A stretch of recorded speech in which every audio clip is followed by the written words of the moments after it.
Explain the rationale behind Goods and Service Tax Act of 2017.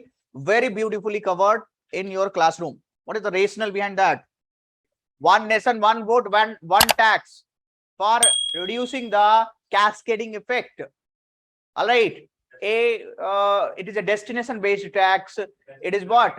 End-to-end computerization will be there. And there are rationale behind it is what? The removing the deficiencies from VAT, which was there. Removing the deficiencies from VAT.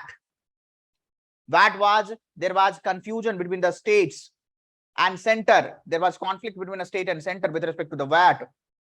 Input credit mechanism was also there with respect to the VAT. The rationale behind goods and service tax will be what? Because of the problems of the previous system and because of the new regime which is bringing. So these two are the structure which can be created. So problems of the previous system will be the problems of VAT, the problems of cascading effect, the lack of computerization, end-to-end computerization, element of discretionary element in what? The VAT regime, more bureaucracy and more red tapeism will be there in the VAT regime. But in GST, with the focus of one nation, one market, one tax, tax simplification, ease of doing business, attracting more FDIs, increasing tax base,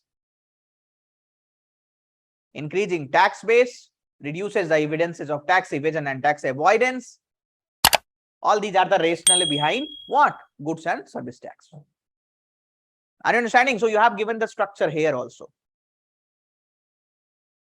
How has COVID-19 impacted GST compensation fund, created new federal tensions? So new federal tensions. So what was